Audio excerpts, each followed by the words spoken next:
통합교육은 극히 현실적 관점에서 냉정하고 탄력적으로 실용적으로 운영해야 합니다. 그리고 그 판단은요, 저희 교사가 해야 합니다. 학부모가 아닙니다. 왜요? 저희가 학교에선 묻 아이들의 책임자이고 저희가 공교육의 진짜 전문가이기 때문입니다. 세상 모든 일이 그렇듯 전문적 판단은 전문가에게 맡겨야 합니다. 문제는 통합교육의 펀더멘탈리스트들, 이 원리주의자들입니다. 그들은 자기만의 편집증적인 세계관을 세상에 퍼뜨립니다. 항상 주변에서 이런 펀더멘탈리스트들을 경계해야 합니다. 애초에 우리 삶에서 무결하고 흔들 수 없는 완결적 도구만은 없습니다. 중요한 것은요, 우리가 통합교육이라는 이데올로기에 복무하는 게 아니라 통합교육이 인간을 위해서 복무하도록 해야 한다는 것입니다. 가장 인간적 현상인 교육 문제를 가장 비인간적 방식인 소송으로 해결하려는 그 자체가 옳지 않습니다. 저게 저렇게까지 갈 일이야? 바로 제가 하고 싶은 말입니다. 안녕하세요. 대한교조 특수교육이 교사 배재입니다. 지난 시간 저는 아동법제법상 정서적 학대 판결을 좀 상식화하기 위한 대안으로서 2015년 헌법재판소 판결문을 사례로 들었습니다. 이 판결문을 새로운 정서적 학대의 기준의 콘센서스로 삼자, 이런 제안을 드렸습니다. 헌법재판소의 판결문은 참 인상적입니다. 통상적인 육아, 보육 환경에서 잘못된 보살핌을 끼치는 경우로, 즉 지극히 상식적 수위로 정서적 학대의 사례를 적시하고 있습니다. 굉장히 환영할 만합니다. 우리는 이 판결문이 사례로 든 정서적 학대 케이스를 중심으로 해서 가정과 학교의 동률에 명확한 기준을 둘 것을 제안합니다. 그래야 법 규정의 모호함 대신 예측 가능성을 부여할 수 있습니다. 결과적으로 교사의 엄한 꾸짖음, 교육적 평가 등은 결코 형사적 처벌로 다뤄질 수 없습니다. 지난해를 회고하건대 교육계에서 제일 큰 논란이 일었던 사건은 웹툰 작가 아무개 씨와 특수교사 간 소송전이었습니다. 그 이면에는 통합교육에서 결코 탈락하고 싶지 않은 장애학생 학부모님의 애틋한 열의가 있었다는 게 중론입니다. 한편 내 자녀가 왕의 DNA를 지녔다는 명령조 편지로 큰 파문이 일었던 학부모의 사건, 이것도 사실은 경계선급 지적장애라고 부르는 학생의 그 장애 이슈가 걸쳐 있었습니다. 작년에 선생님을 자살로 몰았던 어떤 사건은 소위 ADHD, 그러니까 정서행동장애를 지닌 학생과 관련한 건이었습니다.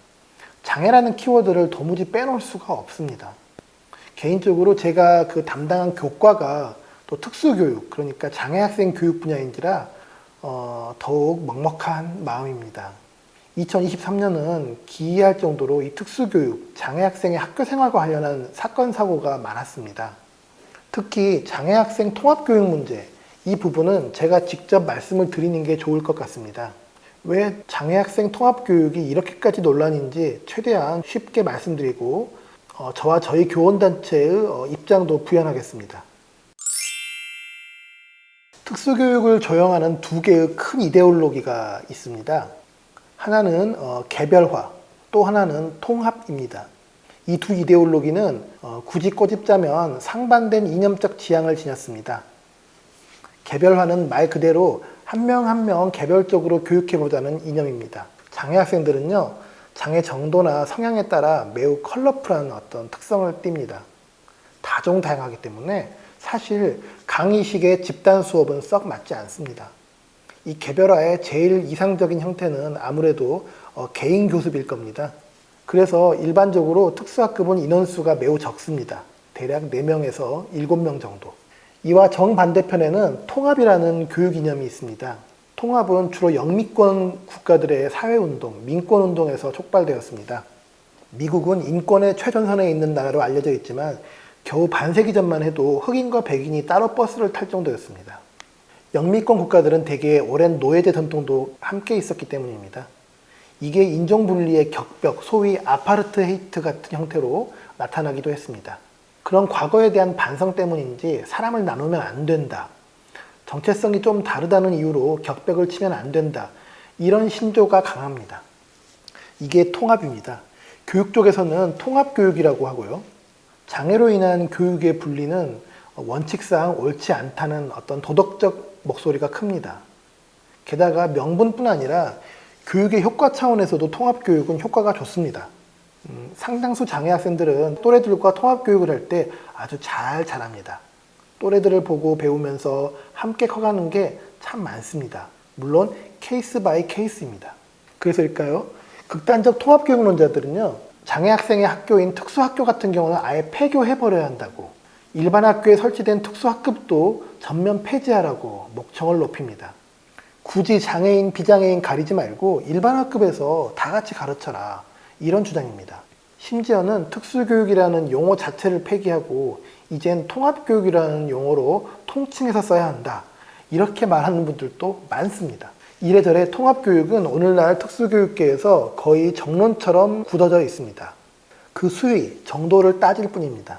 저는 개인적으로 좀 얄궂고 못된 구석이 있어가지고요, 친구들 걸려주는 것을 좋아하는데요. 우리나라에는 여자대학교에 개설된 특수교육과가 많습니다. 거기 출신 친구들에게 저는 종종 묻곤 합니다. 야, 너는 왜 남녀 분리주의 교육하는 대학교를 나왔으면서 너희 학생들한테는 장애, 비장애 통합해서 배우라고 강요하는 거냐? 그거 내로남불 아니야? 상대방이 당황해가지고 답을 잘 못하면 속으로 씩 웃습니다. 좀 얄궂어서 죄송합니다. 중요한 것은요, 우리가 통합교육이라는 이데올로기에 복무하는 게 아니라 통합교육이 인간을 위해서 복무하도록 해야 한다는 것입니다. 인간이 이념의 수단이 되어서는 안 된다는 것이죠. 즉, 통합교육의 효과를 잘 따져보고 이 학생에게 이게 좋은지 치열하게 고민하면서 결정해야 한다는 것입니다. 과격한 통합교육의 원리주의자들의 견해와는 다르게 우린 모든 교육적 결정을 실용적으로 다뤄야 합니다. 학생에 따라서 혹은 교육 여건에 따라서 플렉서블하게 통합도 하고 때로는 개별적으로 분리도 하고 집중적으로 따로 가르치기도 하면서 함께 가르치기도 하고 명분보다는 교육적 수월성과 효과성을 더 고려하자는 것이죠. 그런데 상당수 레디컬들은 그렇게 생각하지 않습니다. 통합교육이 결코 후퇴해서는 안 된다고, 그것은 차별이자 인간 존엄에 대한 모욕이라고까지 아주 목청을 높입니다. 그런 분들이 의외로 많아요. 그래서 제가 원리주의자라고 비판하는 것입니다. 이들은 주로 학계나 시민사회계에 있으면서 마음이 다급하고 불안하신 장애학생 학부모님들을 좀 뒤에서 부추기거나 때로는 송사를 남발하기도 합니다. 특수교육뿐만 아니라 우린 항상 주변에서 이런 펀더멘털리스트들을 경계해야 합니다. 애초에 우리 삶에서 무결하고 흔들 수 없는 완결적 도구만은 없습니다. 이건 절대로 안 돼, 이건 반드시 해야 해, 이런 말 하는 사람들은 대개 몽상가들입니다. 혹은 다른 내심이 있는 사람들이거나 실은 본인도 본인의 말을 안 믿는 허위의 군상들도 많습니다. 아마 눈치 빠른 분들은 이쯤에서 아실 텐데요. 웹툰 작가 특수교사 소송의 본질이 통합교육 이슈였음을 눈치채셨을 겁니다. 웹툰 작가는 아이의 문제로 통합교육이 후퇴하는 것을 걱정하고 반대하셨습니다. 그 과정에서 여러 복잡한 일들이 얽힌 것으로 보입니다. 아마 이 문제로 학부모 주변에서 영향을 미친 시민사회계, 운동계 인사들도 있었을 것입니다. 전통적으로 우리 장애계는 운동가들이 강한 영향을 미칩니다.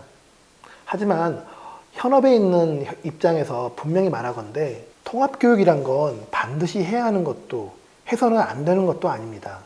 학생을 둘러싼 교육 여건을 잘 고려하고 함께 생활할 다른 또래 학생들의 애티튜드까지 유심히 살피면서 잘 분별하여 진행해야 합니다. 상황을 봐가면서 탄력적으로 운영해야 한다는 거죠. 그렇지 않으면 반드시 큰 문제가 생깁니다. 전에 어느 학교에 소리를 심하게 지르는 장애 학생이 있었습니다. 그 정도가 너무 심해서 곁에서 아이를 돌보던 교육 보조 인력께서 청력 이상이 올 정도였습니다. 그런데 생각해 보세요. 어른들은 청력장애가 왔다고 어디다가 하소연이라도 하죠. 초등학교 저학년의 또래 학생들은 하루 종일 심정이 어땠을까요? 그 아이들에게 있어 일방적으로 이해하라고, 참으라고, 더불어 살며 공감하며 사는 것이 옳은 거야, 이렇게 어른의 잣대로 일방적으로 훈계하는 것이 옳을까요? 우린 계몽운동가가 아닙니다. 통합교육은 모두에게 유익해야 합니다. 그리고 대부분의 경우는 그렇습니다. 이번 같은 케이스를 제외하면요. 하여 결론은 분명합니다. 통합교육은 극히 현실적 관점에서 냉정하고 탄력적으로 실용적으로 운영해야 합니다. 그리고 그 판단은요, 저희 교사가 해야 합니다. 학부모가 아닙니다. 왜요? 저희가 학교에선 묻 아이들의 책임자이고 저희가 공교육의 진짜 전문가이기 때문입니다. 세상 모든 일이 그렇듯 전문적 판단은 전문가에게 맡겨야 합니다. 문제는 통합교육의 펀더멘탈리스트들, 이 원리주의자들입니다. 그들은 자기만의 편집증적인 세계관을 세상에 퍼뜨립니다. 마치 통합교육의 양을 줄이거나 통합교육을 중단하는 조치를 하면 그게 무슨 인종분리 조치라도 되는 양 격렬해집니다. 그런 사람들이 실제로 있습니다.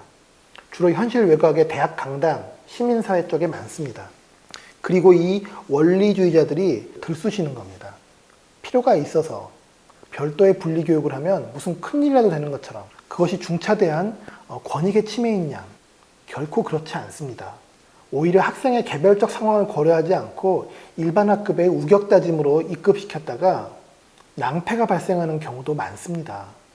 되려 엄청난 인권 침해가 여기서 발생하기도 합니다. 장애 학생들이 얄궂은 아이들의 놀림감이 되거나 괴롭힘을 당하거나 혹은 일반 학급의 학습 내용이 버거워서 장애 학생이 자존감에 큰 상처를 입기도 합니다.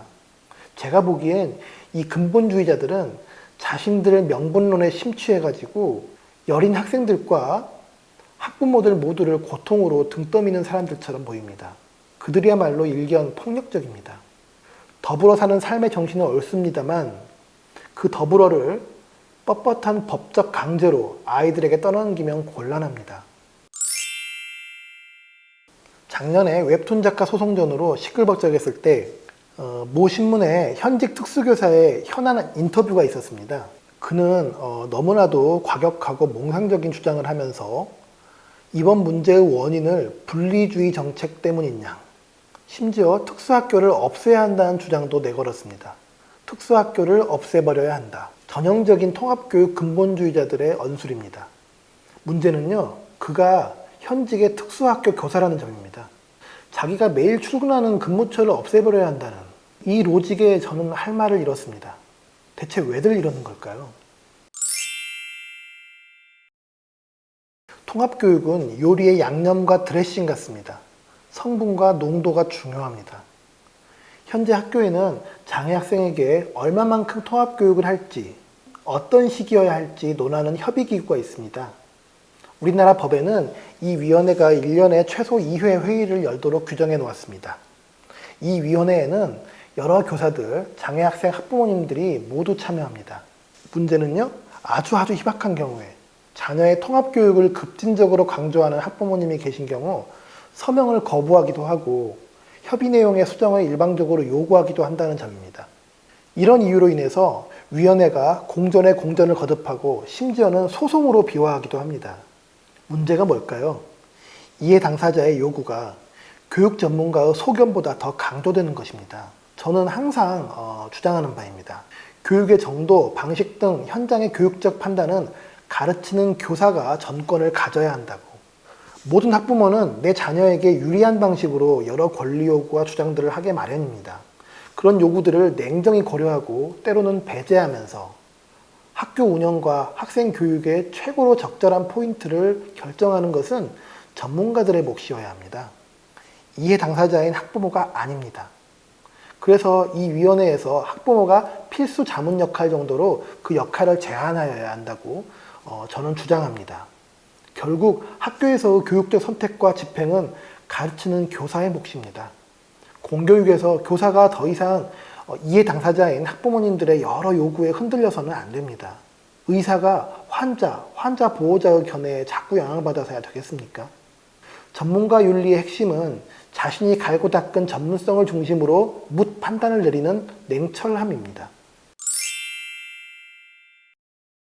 교육의 주체는요, 교사입니다. 어떤 말 만들기 좋아하는 사람들은 학교 교육의 3주체를 운운하곤 합니다.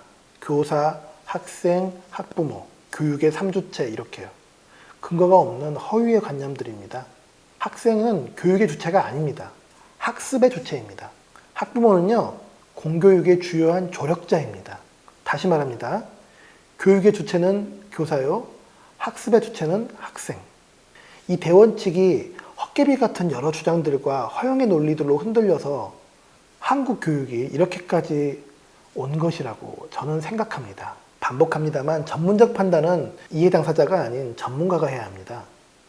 통합교육의 여러 판단들은 특수교사가 일반학급 교사들과 더불어 치열하게 회의 테이블에서 논의하고 토론으로 결정 내려야 합니다.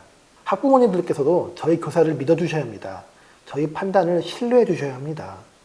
저는 교육 전문가를 향한 신뢰와 믿음이 깨어진 또 다른 상황을 2023년에 다른 교육 현장에서 또 발견했습니다. 소위 왕의 DNA 사건. 모 학부모가 교사들에게 운운했던 왕의 DNA, 이 말은 평생 잊지 못할 것 같습니다. 일종의 절대 언어와 같았달까요? 우리 시대 교사 학부모 간의 도착적 상황을 이보다 잘 은유하는 표현을 저는 못 봤습니다. 해당 학부모께서는 이 일로 국민 앞에 사과문까지 썼는데요. 그 과정에서 자녀의 경계선 지적장애를 언급하셨습니다. 저는 특수교사로서 안쓰러움과 답답함이 한가득이었습니다. 해당 학부모가 프린트해서 선생님들에게 읽혔다는 글, 이게 유독 불편하고 읽기 고역이었던 것은요, 제 생각에는 그 특유의 서술격 어미 탓이 컸습니다. 교사들을 향해 하지 않습니다, 않게 합니다, 강요하지 않도록 합니다, 이런 식으로 써 있는데요. 어떠세요? 이런 표현 어딘지 익숙하지 않나요? 네, 주로 어른들이 아이들 훈육할 때 쓰는 표현입니다. 반찬 남기지 않습니다, 욕설하지 않습니다, 어른께 말대꾸하지 않습니다. 네, 맞습니다. 사람들은 이 표현에 깃든 모욕감과 깔범의 정서를 다들 느꼈던 것이고 거기서 분노한 것입니다. 이 학부모님은 자기 글에서 아무런 위화감을 못 느낄 만큼 교사를 향한 어떤 낮춰보는 정서가 가득했던 게 아닐까 싶습니다. 생각해 보세요. 과연 저 문장들 어디에 동시대를 살아가는 성인 어른을 향한 존중이 있습니까? 왕 DNA라는 표현도 그렇습니다. 분명 어떤 신분의식의 메타포입니다. 유추하건대 직업적 배경, 학력 같은 전형적 계층관이 투영된 게 아닐까 합니다.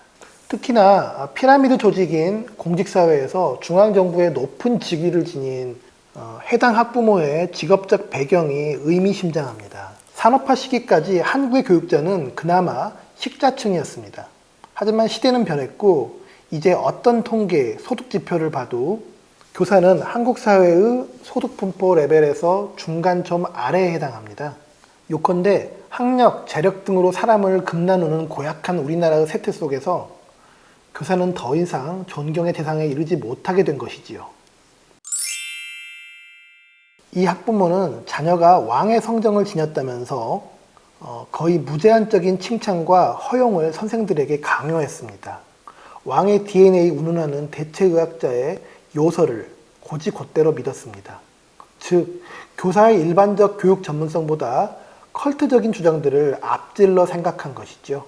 가만 보면 당대 많은 학부모들께서 이런 신비주의, 대체의학적 상상력을 추종하시는 듯합니다.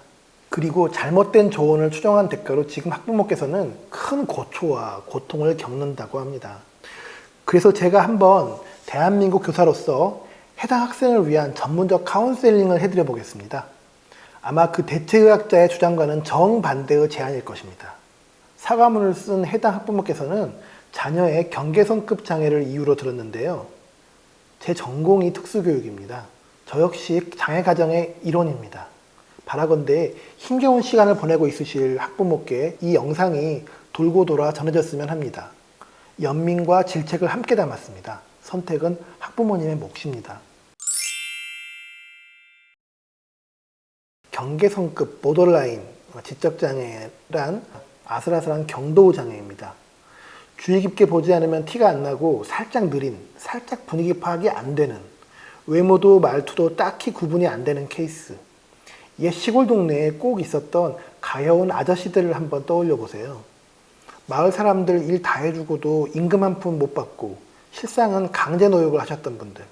사실 이런 안쓰러운 피해자 케이스만 있는 건 아닙니다. 미국에서 범죄에 연루된 분들의 심리검사를 해보았는데요. 경계선급 장애 유형의 분들이 종종 있었습니다. 왜 그럴까요? 규범적 사고에 서툴고 합법, 불법의 판단이 잘 안 서는 그런 경우가 종종 있기 때문입니다. 시사고발 프로 같은 걸 보면요, 정황상 경계선급 장애에 해당하는 피해자, 가해자들이 종종 나옵니다. 참 안타깝습니다. 제 개인적으로 참 아끼는 동생이 있습니다. 그에겐 깜짝 놀랄 아픈 사연이 있었어요. 소시적에 성폭력 가해자로 송치된 적이 있었던 것입니다. 워낙 순박하고 천사표 같은 동생인지라 도무지 믿기지가 않았습니다. 알고 보니까 이 친구가 동네 건달들이 악행을 저지를 때 보초 같은 걸 썼던가 봅니다. 속된 말로 못된 녀석들의 꼬북 노릇을 한 것이죠. 그 녀석들이 시키니까, 친구해주겠다고 하니까. 천만다행히도 담당 검사께서 그의 이런 특성을 감안해서 정상 참작을 해주셨습니다. 이 일로 그의 가족들은 큰 고초를 겪었습니다. 그는 이후 교회 장애인부 보조교사로 너무나 열심히 봉사하고 있습니다. 그 교회에서 20년째 변치 않고 봉사하는 유일한 인물입니다. 우직한 돌쇠 그 자체입니다. 얼마나 자랑스럽고 사랑스러운지 모릅니다. 여러분, 소위 경계선 유형의 지적장애인들 삶이 종종 이렇습니다. 주변에서 윽박지르거나 부추기면 쉽게 자기 판단을 놔버립니다. 외부의 그랩이 강하면 좀처럼 주체적 힘으로 빠져나오질 못합니다. 여성 장애인의 경우는 성적 착취의 피해자가 되기도 합니다. 가만 보면 인생에서 가장 큰 위험을 겪는 게 이런 경계선급 유형의 장애인들입니다. 중증 장애는요, 금방 티가 납니다. 티가 확 나면 바꿔 말해서 누구라도 도움을 줄 수 있습니다. 금융활동도 법적으로 제한되어서 경제적 보호도 받습니다. 경계선급 지적장애인들은 그렇지 않습니다. 무사회적 보호장치들에서 살짝 벗어나 있습니다. 대개 직장에서 직무열의가 좀 낮고 학습이 느리고 분위기 파악에 어려움을 겪습니다. 겨우 그런 정도입니다. 역설적으로 그래서 더 문제인 것이죠. 이들은 보이스피싱이나 불법 대출, 여성 장애인의 경우 성폭력에 손쉬운 표적이 됩니다. 과연 학부모와 교사가 어떻게 이들을 도울 수 있을까요? 네, 이런 유형의 장애인들은 경계를 확실히 잡아줘야 합니다. 선과 악, 불법과 합법, 옳은 일과 신뢰가 되는 일의 구분, 이 구분을 명확히 해주어야 합니다. 따끔히 혼내고요, 또 과하게 칭찬해 주세요. 냉탕, 온탕의 경계를 분명하게 해줘야 합니다. 그래야 위험 파악 기술이 생깁니다. 이게 경계선급 지적장애 혹은 자폐인 교육의 성공 열쇠입니다. 다시 따라해 보세요. 경계를 명확히 해주라. 왕의 DNA 운운하신 학부모님이 왜 잘못한 것인지 이쯤이면 다들 알아챘을 것입니다. 옳음과 그름의 경계를 더 가열차게 그어줘도 모자랄 판에 그분들은 되려 만사 오케이 하라고, 다 수용해주라고 요구한 것입니다. 경계 긋기를 되려 하지 말라고 한 것입니다. 심지어 그런 어이없는 요구를 교육 전문가인 교사에게 편지로 강요해 왔습니다. 뭐뭐 하지 않습니다. 뭐뭐 해줍니다. 이건요, 교사에 대한 모욕 이전에 자기 아이의 건전한 성장과 발달을 훼손하는 일입니다. 학부모님, 꼭 굳게 마음먹고 기억하셔야 합니다. 온갖 사건, 사고, 피해와 가해 사이를 아슬아슬 줄타기 할 운명이 귀하의 자녀 일평생입니다. 그 아이가 얼마나 혼란스럽겠습니까? 그 고단한 짐을 당신께서 가볍게 해주셔야 합니다. 이제라도 열심히 선과 악, 옳음과 그름의 선 긋기를 해주세요. 당신 자녀가 매 선택의 순간순간 오판하지 않도록 늘 분별하게 도와주세요. 인간은요, 본디 그런 식으로 조형되는 것입니다. 당신의 자녀는 충분히 근사한 어른으로 잘 자랄 수 있습니다. 반짝반짝 더욱 빛나는 인생이 될 수 있습니다. 대한민국 교사의 말을 믿어주세요. 더 이상은 대체의학, 컬트 이런 요설에 휘말리지 마셔요. 저희 대한교조 특수교육위원회에 문의해 주시는 것도 대환영입니다. 건투를 빕니다. 결론입니다. 학교 현장에서 통합교육에 대한 모든 전문적 판단은 이해 당사자가 아닌 전문가인 교사에게 일임되어야 합니다. 교사들은 학부모님들의 광범위한 의견을 잘 청취하고 객관적으로 휩쓸림 없는 전문적인 판단을 내려야 합니다. 저희 대한교조는 현행 특수교육법상의 위원회 규정을 개정할 것을 강력히 요구합니다.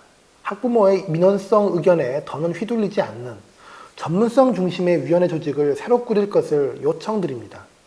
학부모님 여러분, 대한민국